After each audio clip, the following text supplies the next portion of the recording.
Dice así la palabra del Señor en el nombre del Padre, del Hijo y del Espíritu Santo. Jesús les contó una parábola para enseñarles que ellos debían orar en todo tiempo y no desfallecer. Había en cierta ciudad un juez que ni temía a Dios ni respetaba a hombre alguno. También había en aquella ciudad una viuda, la cual venía a él constantemente diciendo: hágame justicia de mi adversario. Por algún tiempo el juez no quiso, pero después dijo para sí: aunque ni temo a Dios ni respeto a hombre alguno, sin embargo, porque esta viuda me molesta, le haré justicia. No sea que por venir continuamente me agote la paciencia. El Señor le dijo: escuchen lo que dijo el juez injusto. ¿Y no hará Dios justicia a sus escogidos que claman a Él día y noche? ¿Se tardará mucho en responderles? Les digo que pronto les hará justicia. No obstante, cuando el Hijo del Hombre venga, ¿hallará fe en la tierra? Oramos. Señor y Padre bueno que estás en los cielos, venimos delante de tu presencia, Señor, reconociendo que tú eres el único que puede darnos la sabiduría, Señor, para proclamar tu palabra con fidelidad. Y te rogamos, Dios amado, que tu Espíritu Santo nos ayude, Señor, a ser fieles ministros de tu palabra. Y que tú, Señor, prepares nuestros corazones, nuestros oídos, que sean abiertos para que tu iglesia pueda entender el mensaje que tú quieres transmitirle, que pueda tomarlo para sí, aplicarlo a su vida, Señor. Confróntanos, Señor, y anímanos al mismo tiempo, Señor. Por Cristo Jesús te lo pedimos, Señor nuestro. Amén y amén. Se pueden sentar, amados.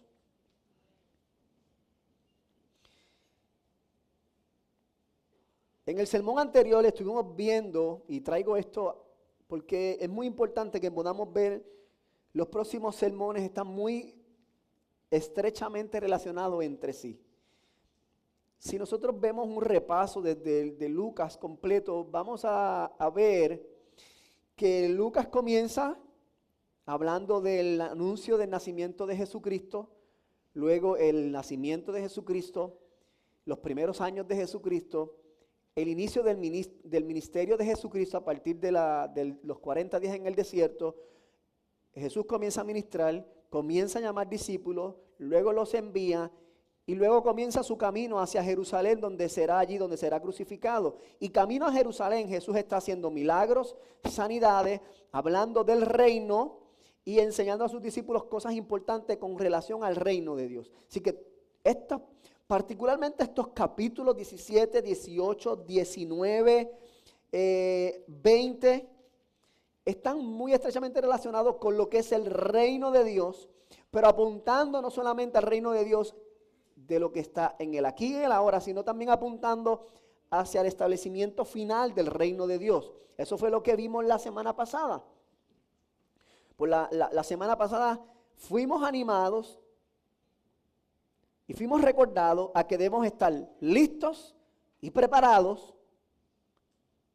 para el regreso de Jesús por segunda vez, cuando será establecido su reino por completo, reconociendo que ya está todo cumplido y que su regreso será de repente, como un relámpago refulgente, o sea, algo rápido, no inesperado en el sentido de que no lo estamos esperando, sino que no sabemos cuándo se va a dar, pero sabemos que se va a dar y que cuando suceda todo el mundo se va a dar cuenta. Esa es la imagen del relámpago. Y en la narrativa de hoy vamos a ver cómo Jesús está animando no solamente a estar listos y preparados para su regreso, sino a que clamen por Él de manera constante y sin desmayar. Porque será en su regreso cuando todo clamor por justicia por parte de sus escogidos será respondido completamente. Es por eso que el título que hemos puesto a este sermón es Clamando por justicia sin desfallecer. Muy fácilmente pudiéramos tomar estos versículos del 1 al 8 y simplemente hablar de la importancia de la oración y de todas las peticiones que tenemos delante de Dios y utilizar este tiempo para hablar de nuestros deseos y de nuestro clamor continuo y constante para que Dios cumpla nuestros deseos. Pero ese no es el contexto de lo que esta palabra nos quiere enseñar. Y aunque sí está relacionada a la oración, a que sea en todo tiempo y sin desfallecer, es específicamente por un clamor de justicia que se ha de ver completo cuando Cristo regrese por segunda vez. ¿Por qué decimos eso? Por lo que vinimos viendo la semana pasada, Cristo viene hablando del establecimiento de su reino y ahora utiliza una parábola que nos va a hablar de una mujer viuda que está pidiendo por justicia. Y un juez injusto, un hombre incrédulo, un hombre malo, que no teme a Dios, más sin embargo, porque esta mujer está como la gota encima de la piedra. Taquiti, taquiti, taquiti, taquiti. Él decide, le voy a contestar, pero es para que me deje quieto, le voy a hacer justicia. Y de ahí entonces Jesús trae la verdadera enseñanza de esta parábola. Y es muy posible que a lo largo de nuestra vida nosotros hemos estado sufriendo o hayamos sufrido algún tipo de injusticia. Yo pienso que todos en algún momento, y si usted no lo ha sufrido, qué bueno, me alegro por usted. Pero la mayoría de nosotros en algún momento hemos sufrido algún tipo de injusticia. Nos han acusado de algo que son mentiras.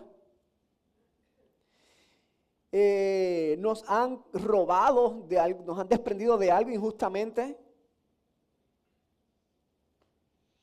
Y nosotros posiblemente nos hemos acercado al gobierno pidiendo justicia, a alguna institución, a una familia, a una persona. Mas sin embargo pareciese que a veces el reclamo cae en oídos sordos. Y esta era la situación de esta mujer viuda. Ella estaba pasando un momento donde un adversario había cometido una injusticia contra ella y ella necesita que se le haga justicia. Y el personaje principal, los dos personajes principales son la viuda. La viuda es una mujer, en ese tiempo una mujer que no tenía ni poder ni influencia, totalmente dependiente.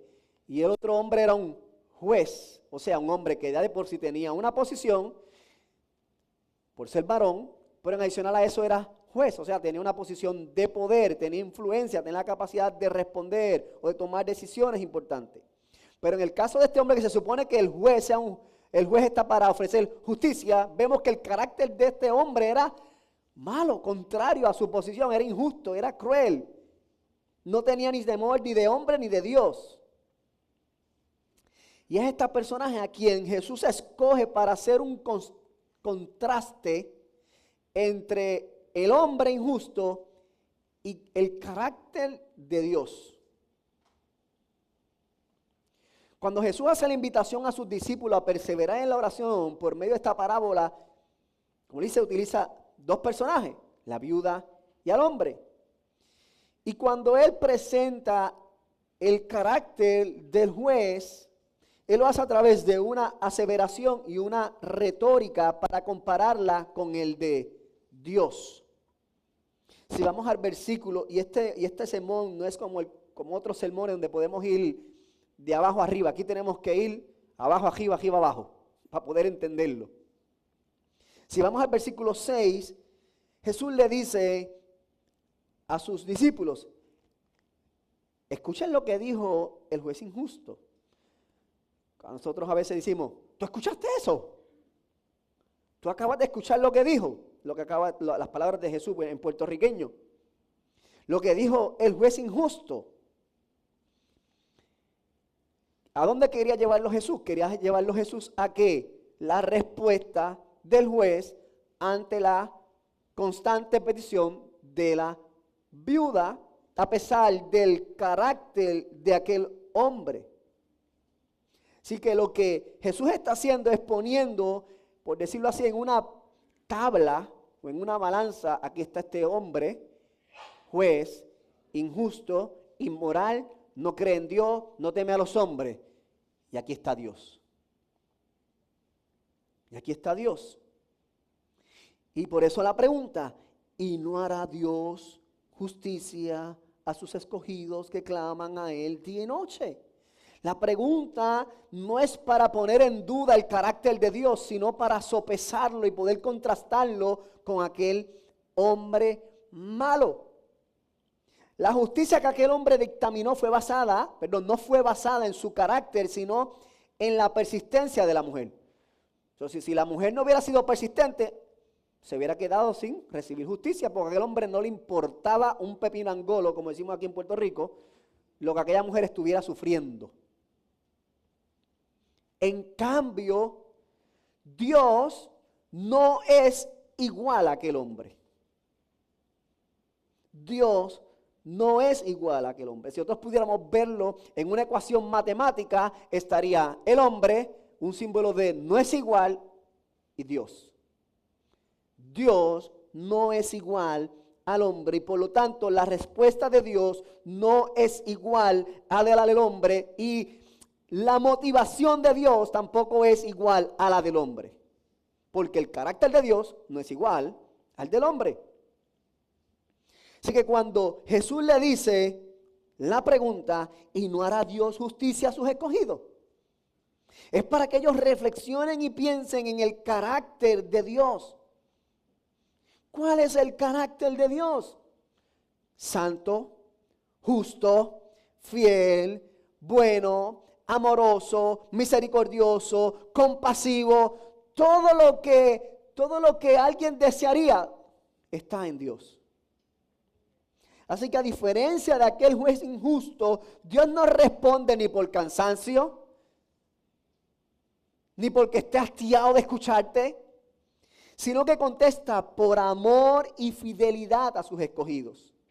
En el Salmo 145, que utilizamos como base el llamado a la adoración, versículo 17 dice, justo es Jehová en todos sus caminos y misericordioso en todas sus obras.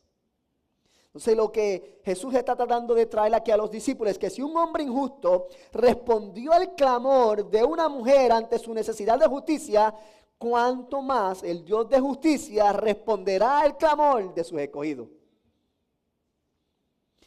Cuánto más el Dios de justicia responderá al clamor de sus hijos. Pero para que una persona pueda contestar afirmativamente a esa pregunta, tiene que conocer el carácter de Dios. Una persona que no conoce el carácter de Dios dice, pues no sé. Por eso era importante que los discípulos conocieran el carácter de Dios. Ellos conocen el carácter de Dios porque lo habían conocido personalmente, pero también lo conocían porque estaba escrito en su palabra. O sea, nosotros como creyentes podemos conocer el carácter de Dios por medio de su palabra.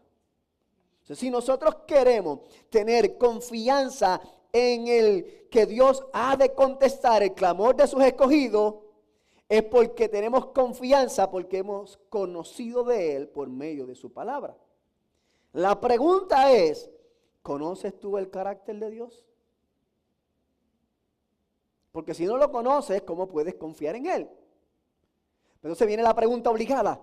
¿Te has dedicado tiempo a escudriñar la palabra de manera que puedas conocer el carácter de Dios?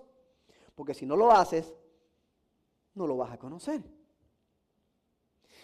Entonces, para nosotros hoy día es de suma importancia que nos tomemos el tiempo de estudiar, no solamente de leer, de estudiar, de escudriñar su palabra y conocer a Dios mediante ella, para que podamos aprender a reconocer el carácter amoroso, fiel, justo, bueno, compasivo de nuestro Dios, de manera que cuando lo conocemos, nuestra confianza crece.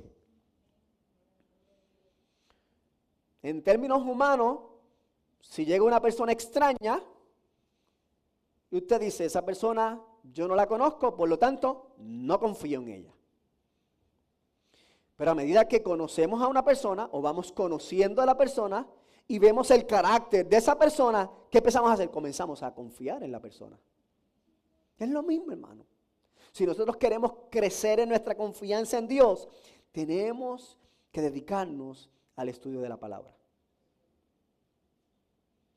Una persona que vive siempre en ansiedad, que vive siempre en angustia, es porque todavía no ha conocido al Señor. necesita realmente conocer a Dios. Eso habla de nuestra fe. Número 2.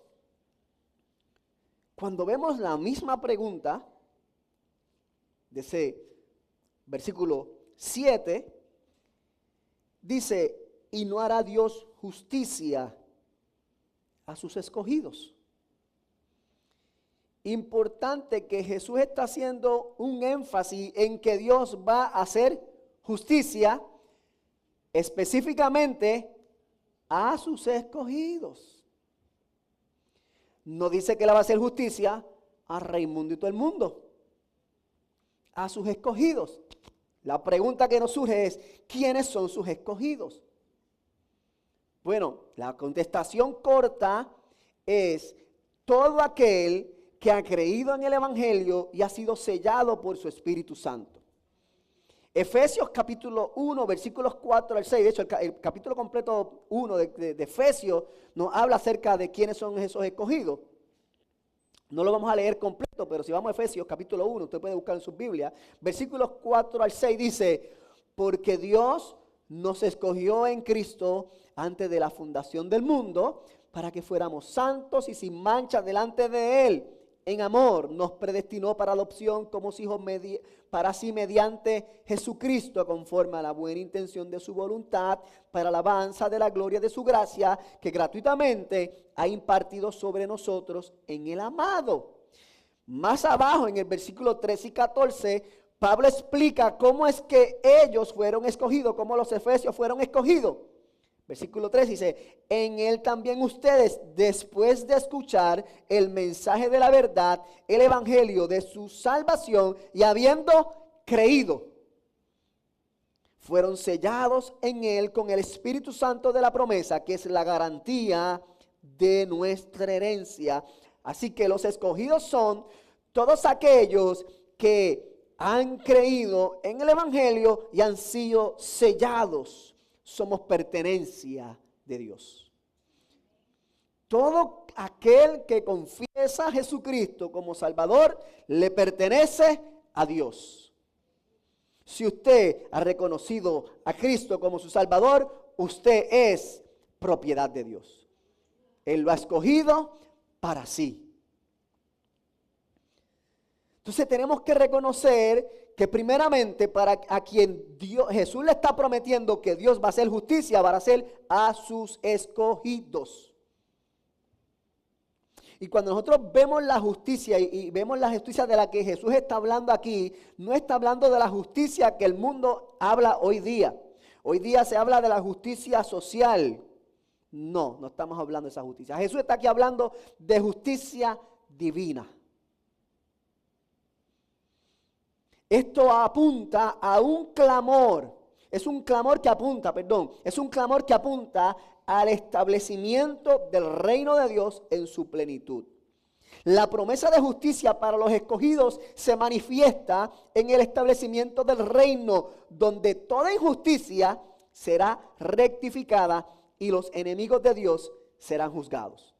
Si vamos a 2 de Tesalonicenses, capítulo 1, versículos 6 y 7, Segunda de Tesalonicenses, capítulo 1, versículos 6 y 7 dice, porque es justo delante de Dios pagar, escuche bien, con tribulación a los que os atribulan.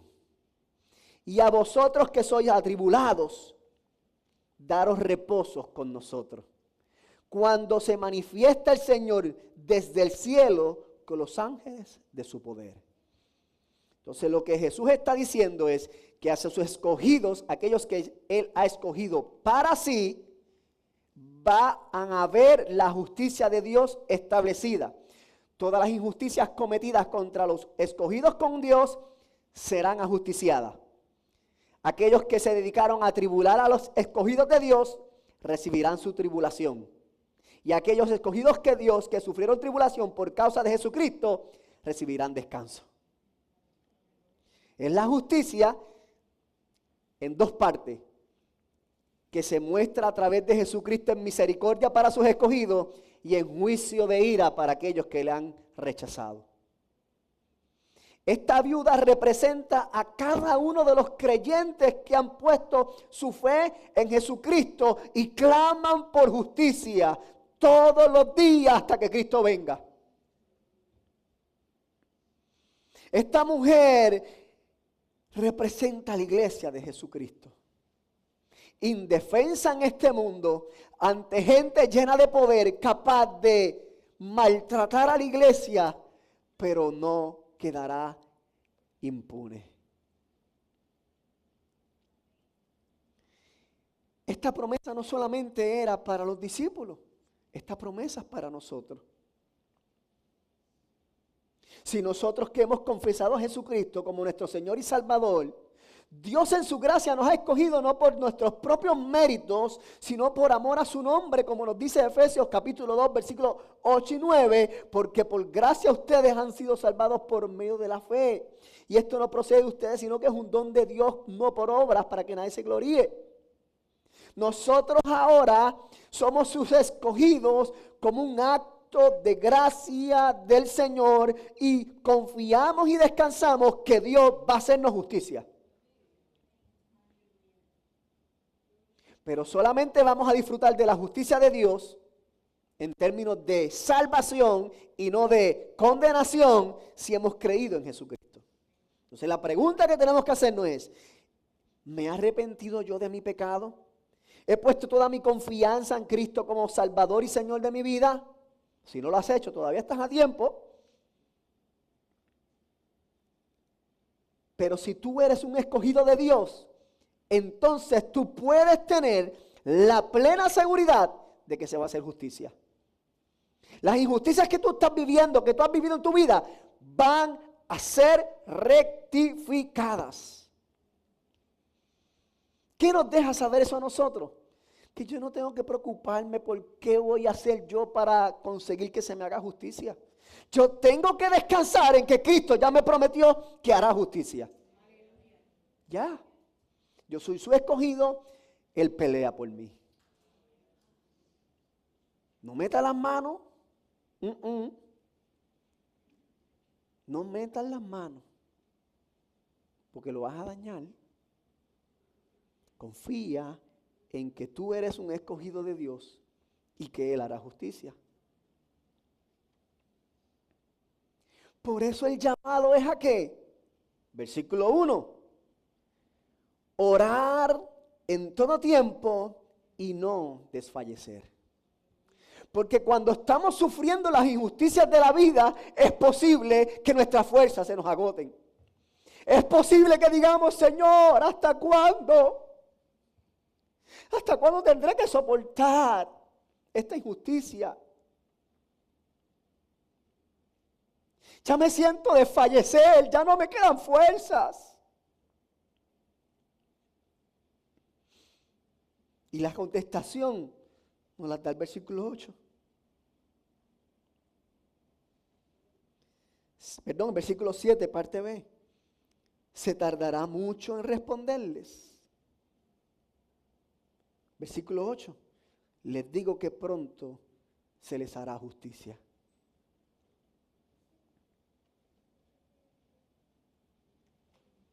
Pronto se hará justicia. Esa es la respuesta que Jesús les da a sus discípulos. No paren de clamar, no desfallezcan, pronto se hará justicia. Y nuevamente, lo que utiliza Jesús es una pregunta retórica.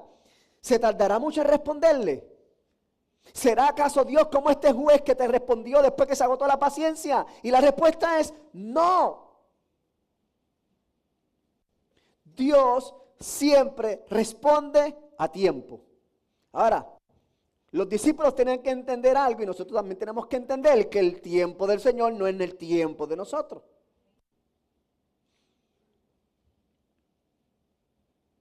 Para Dios un año es como un día y un día es como 1000 años. 1000 años es como un día y un día es como 1000 años. Así que pronto puede ser hoy como puede ser en 1000 años.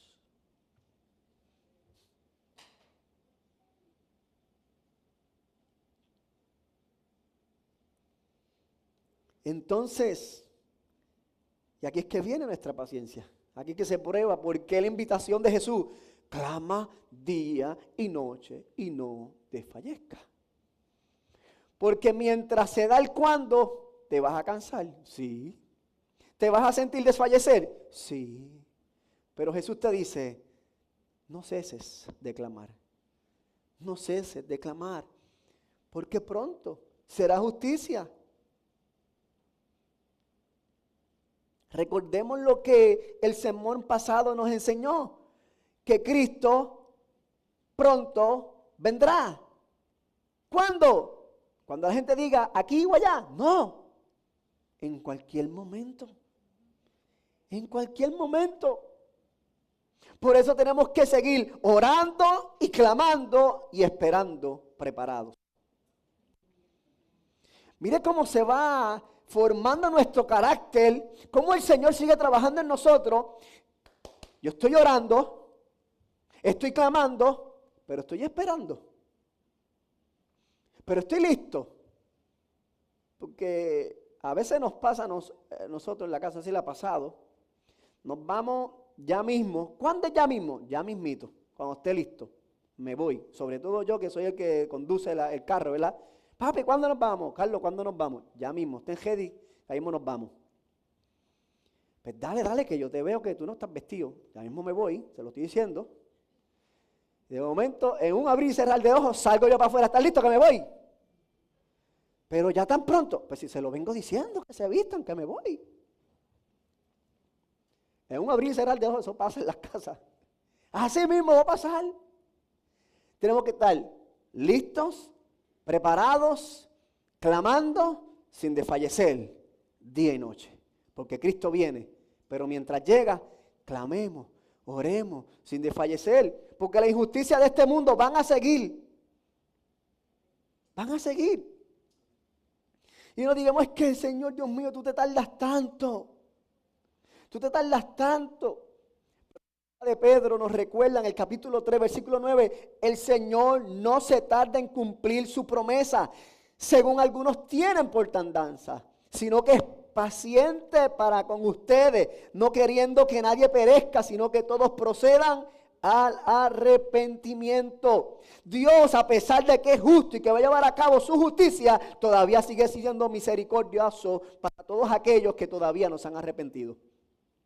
Entonces nosotros tenemos que decir, Señor, ven pronto, a justicia. Pero también tenemos que tener misericordia y tenemos que todavía proclamar el evangelio a aquellos que todavía se pierden. Tenemos que todavía seguir orando por aquellos que todavía no pueden ver el pecado de su vida y decirle, Señor, ten misericordia de ellos. Abre sus ojos, Señor, para que puedan venir delante de ti en arrepentimiento y fe. Y así como tú me perdonaste, me cambiaste y me salvaste, ellos también puedan ser salvos. Muy fácil clamar por justicia y que Dios reparta fuerte, pero que es difícil perdonar como hemos sido perdonados. Si Dios tiene misericordia para con los que no se han arrepentido, también nosotros.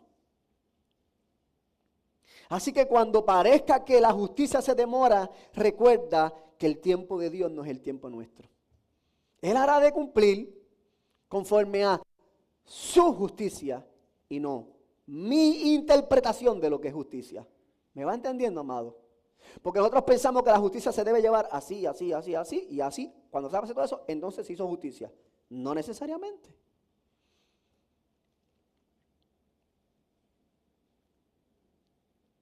Mire, hay ejemplos. Hubo el hermano Gille Ávila, quizá usted conoce al hermano Gille Ávila, ya falleció, evangelista muy conocido aquí en Puerto Rico. No sé si sabe la historia, pero una de sus hijas fue asesinada. Y el que la asesinó obviamente terminó preso. Y el hermano Gille Ávila llegó hasta la cárcel, se sentó frente al asesino y le dijo, si Dios me perdona a mí, yo te perdono a ti. Si la justicia que Dios quiere hacer es salvarlo y librarlo, si me libró a mí, puede librar a cualquiera. Yo no soy mejor que otro. Se sigue haciendo justicia para con él. porque Él está trayendo la justicia mediante Jesucristo y en la cruz del Calvario se pagó el pecado de ese asesino. En la cruz del Calvario, mientras Cristo moría, a la derecha y a la izquierda tenía dos ladrones culpables. Uno de ellos dijo: ten misericordia de mí, acuérdate de mí cuando estés en el paraíso. En aquel momento Jesús le dijo: desde hoy, todo lo que aquel asesino había hecho quedó crucificado con él en la cruz. No con el ladrón, sino con Jesucristo. Todos sus pecados. ¿Se hizo justicia? Claro que sí. La justicia de Cristo fue quien justificó a aquel ladrón. Él recibió misericordia. Siempre tenemos que recordar que la justicia de Dios se va a ver en dos formas. La justicia divina que se ve en misericordia para nosotros porque Cristo ya pagó por nosotros, o la justicia de recibir la condenación porque rechazamos a Jesucristo. Entonces, cuando Cristo venga finalmente, aquellos que no se arrepintieron de su pecado, ¿van a recibir la justicia de Dios? Sí, condenación y muerte. Eso será en su segunda venida, cuando toda la maldad será juzgada y su reino será completamente establecido. Aquellas injusticias que todavía dice, los cabos sueltos que quedaron, serán cobrados en ese día. Nadie se escapará de la justicia de Dios. Unos para salvación por mediante Jesucristo y otros a condenación por causa de su pecado. Ahora, esto no significa de que toda la justicia de Dios se va a hacer solamente en ese día y de que Dios no pueda hacer justicia y misericordia a lo largo de la historia, porque lo hemos visto que Dios en su misericordia ha estado haciéndole justicia a sus hijos. Es por eso que el llamado a sus discípulos es a clamar día y noche, hermano, y me estoy quedando sin voz.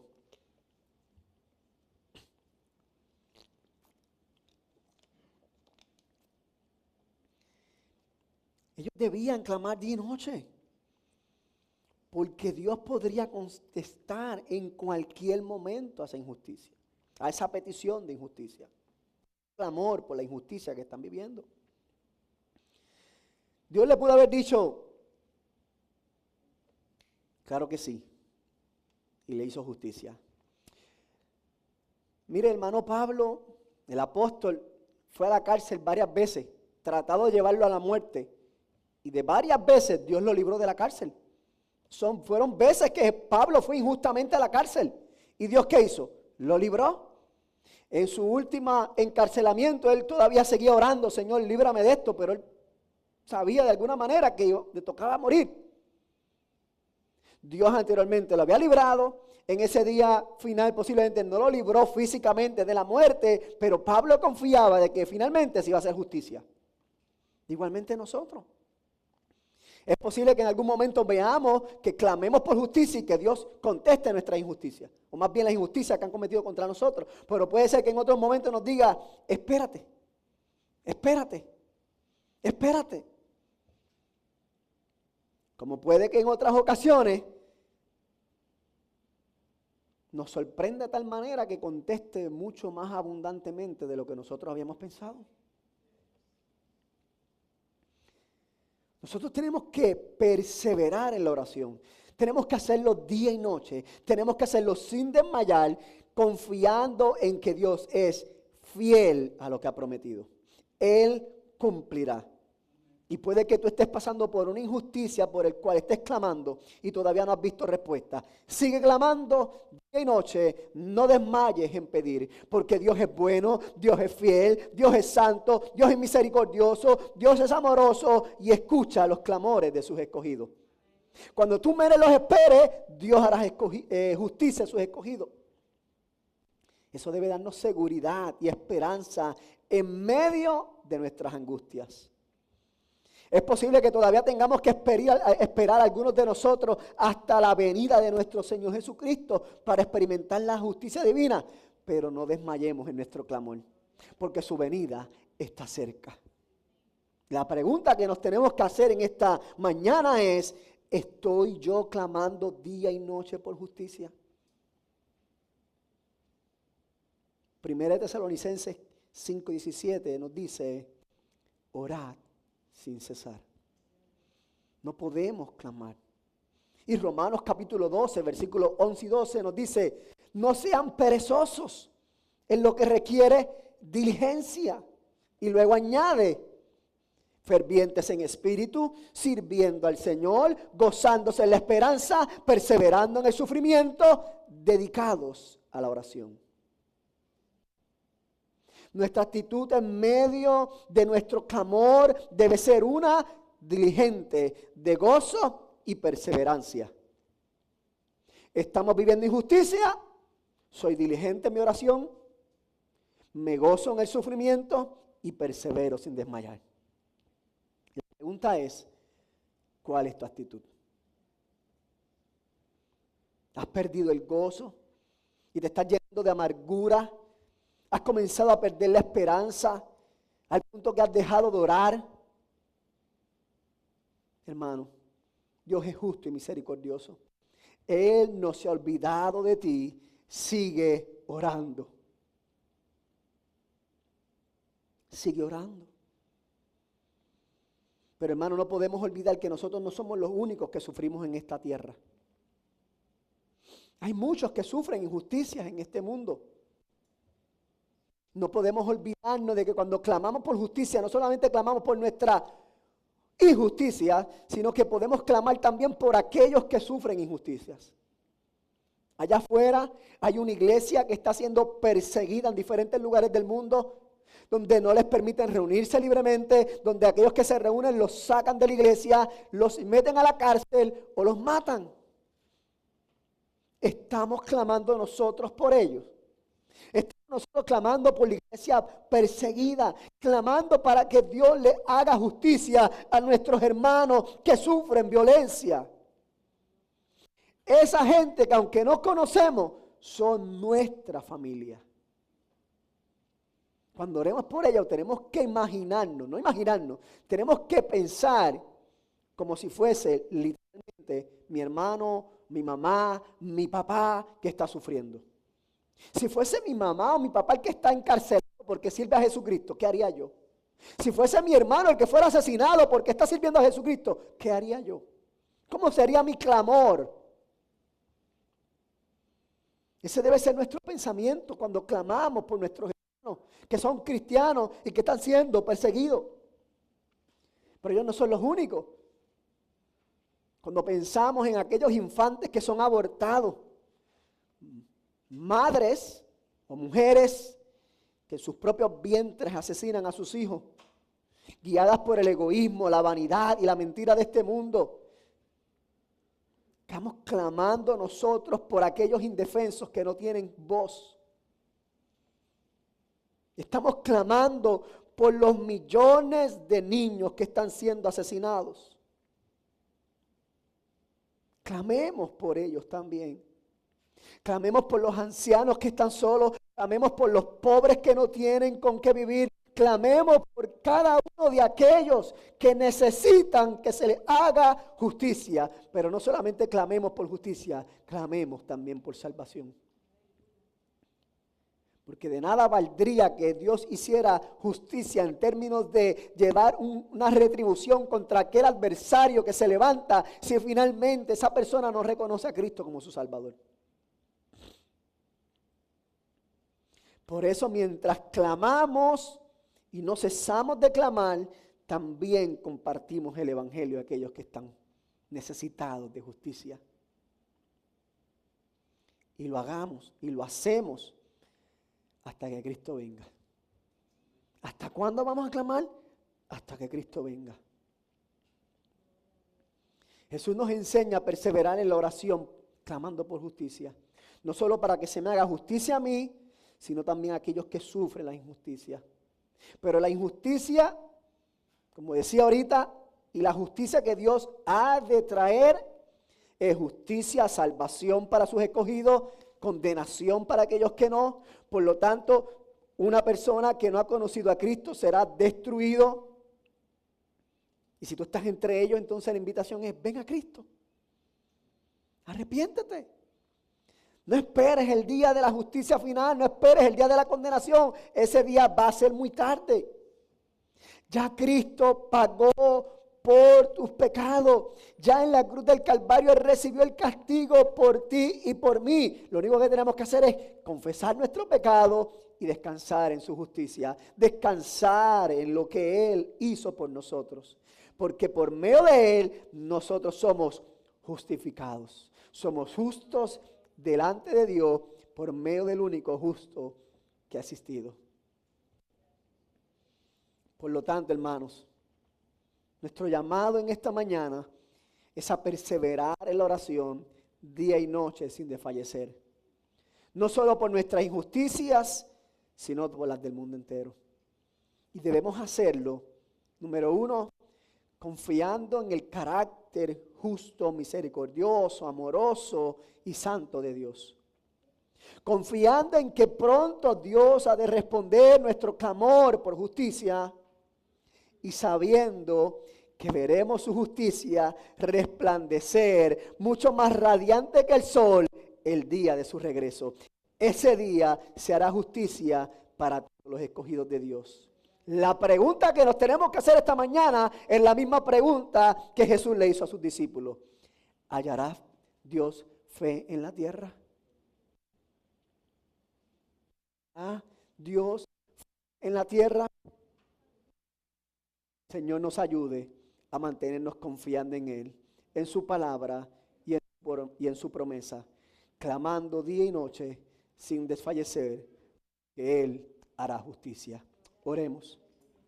Señor y Padre bueno, te damos gracias por tu palabra, que nos recuerda, Señor, la importancia de clamar día y noche por tu justicia, reconociendo, Dios, que tú eres santo, justo, bueno, amoroso, misericordioso, que siempre cumple sus promesas. Y por lo tanto podemos confiar de que tú harás justicia, Señor. Señor, ayúdanos cada día a clamar sin desfallecer, aun cuando no veamos una respuesta inmediata, reconociendo de que tú, Señor, ya has prometido y tú cumplirás. Por Cristo Jesús te lo pedimos. Amén y amén. Hermanos, en esta mañana